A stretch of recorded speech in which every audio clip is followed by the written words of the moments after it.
So what I wanted to do today is to talk to you about our road here. How do we get to this workshop? Not only do you, but why are you here? We did hear some of that this morning, and thank you for sharing all your thoughts.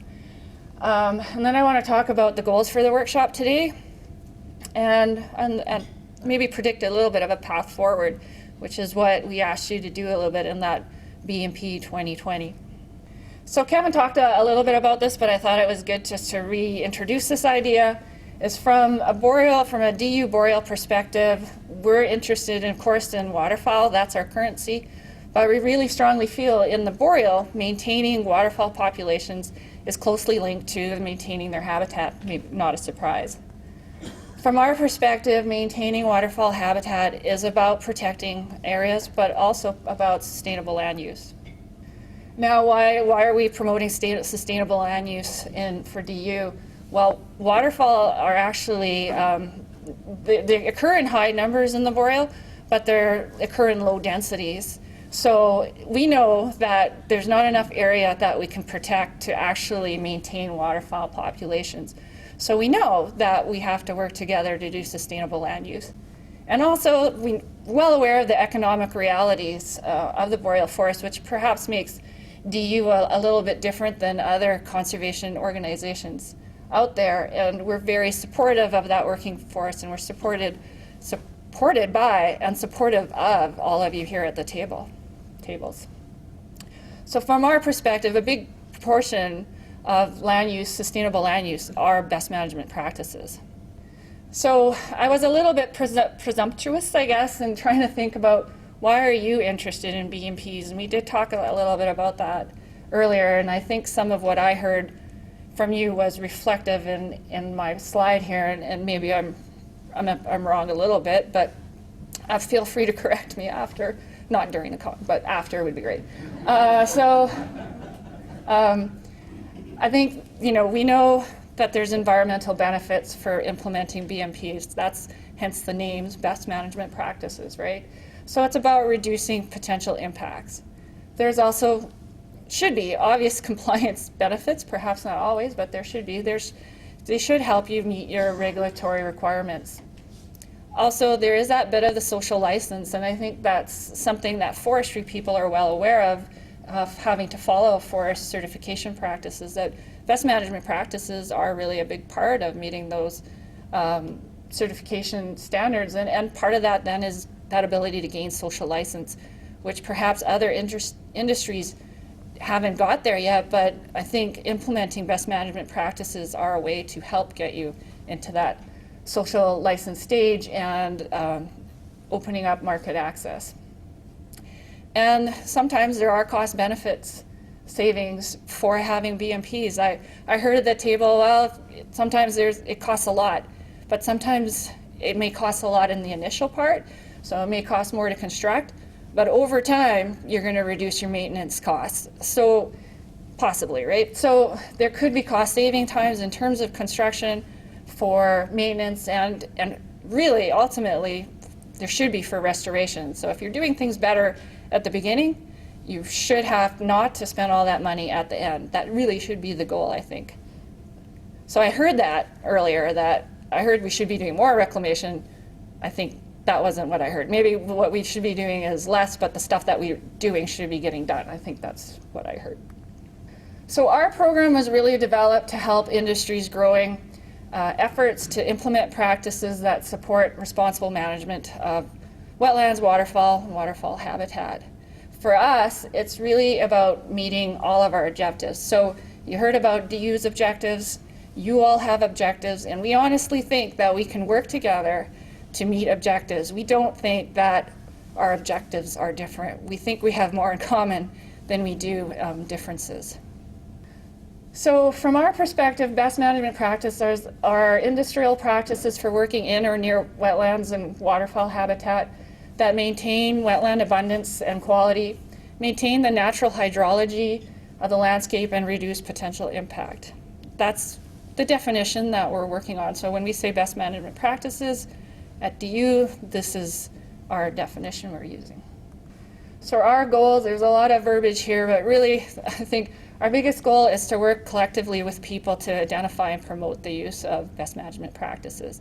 And part of that, our goal is to work, again, collaboratively. You're going to hear this word a lot, collaboratively, because we recognize we definitely can't do this alone, and we shouldn't. It's wrong for us to think we can. To develop planning and operating tools and techniques. And you'll hear about that when Chris Smith talks later tomorrow about some of the stuff that we've been doing, working collaboratively with our forestry partners as examples.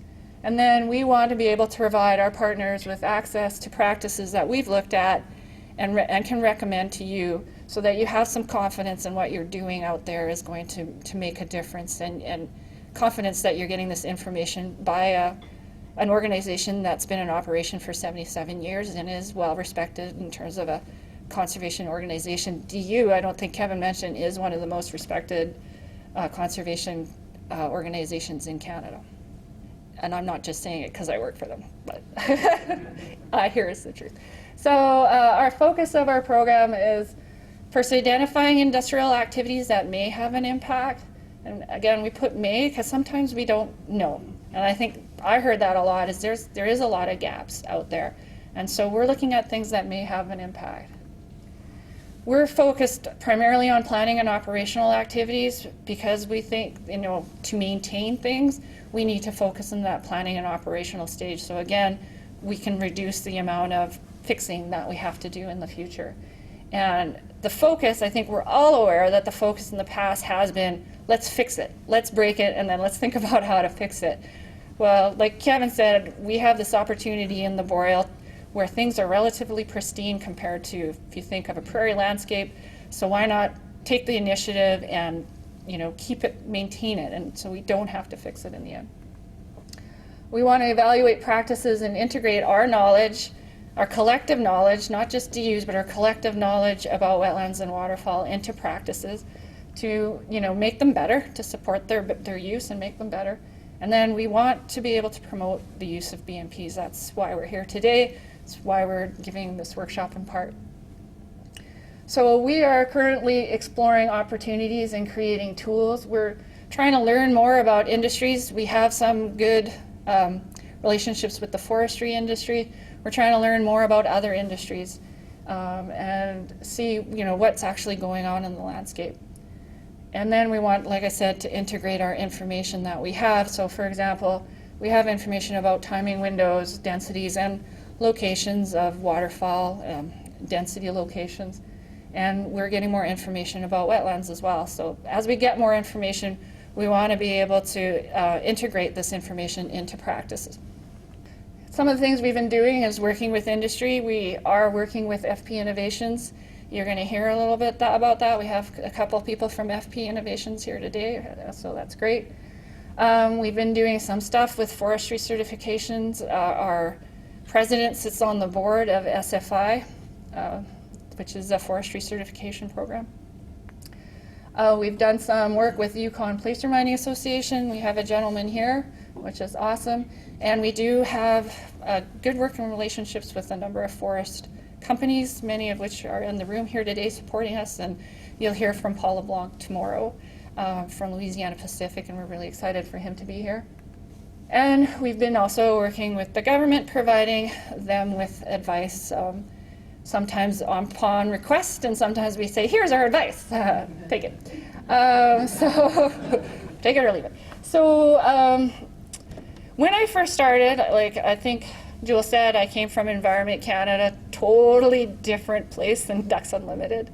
When I first started, I was tasked with developing this program, and I think I started the same place as many people here have started, or will start, or are thinking about starting. And that's like, what are the best practices? What are people doing out there on the landscape? I am not, maybe now I'm a better best management practice expert, but at the time I was not. So I really had to try and figure out, what are people doing on the landscape? And that's me in the middle, kind of going, wow, there's information all over the place, but what do I do with this information? Like, how do I synthesize it? How do I understand it? And how am I going to take this all and tell people, this is what you should be using on the landscape? Like, there's so much going on, and I don't know if all of it's good information. I don't know if it's bad. Like, how do I figure this out? And I really think that's probably the place where all of us are at. So what I ended up having to do is I created an internal database where I took everything that I was reading and I tried to standardize it in some sort of way and put it into this database so that I could, with more ease, be able to synthesize and analyze some of this information so that I could provide advice and to recommend practices. So that's where I started. And then when I told DU staff, that I was doing this, they got really excited. They said, you know what, we've heard from other people outside of DU that they're also having this problem, and maybe this is something that we should look at as a group to see, should we share what we've done internally that was meant for basically me and to help my work, or should we talk to people about doing something else, some sort of external database? So I did a little bit of scoping because, like not being a best management practice expert at the time, I'm not a database expert either. So I thought I would talk to some of the experts, and I did, and you'll be hearing from some of them later this afternoon. And I wanted to know, based on what I think users' needs would be, like what are the resources, what does it take to build some sort of system? And so what I learned from them is that these systems are costly, both in terms of finances and really a long-term commitment if you want to do it right. And that really struck home for me. If we really want to do something right, we got to make sure that we know what we're doing. And so stemming from that, we decided to do a project which was an information management exchange needs assessment. So we hired Silvacom to do this project for us, and we tasked them to gather information regarding potential users' functional and business requirements of a system. And to understand, not just the system, but to understand how they really want their information. Do they want it in a system in the first place? And then to provide some general recommendations on what they think, if a system is needed, what that would look like.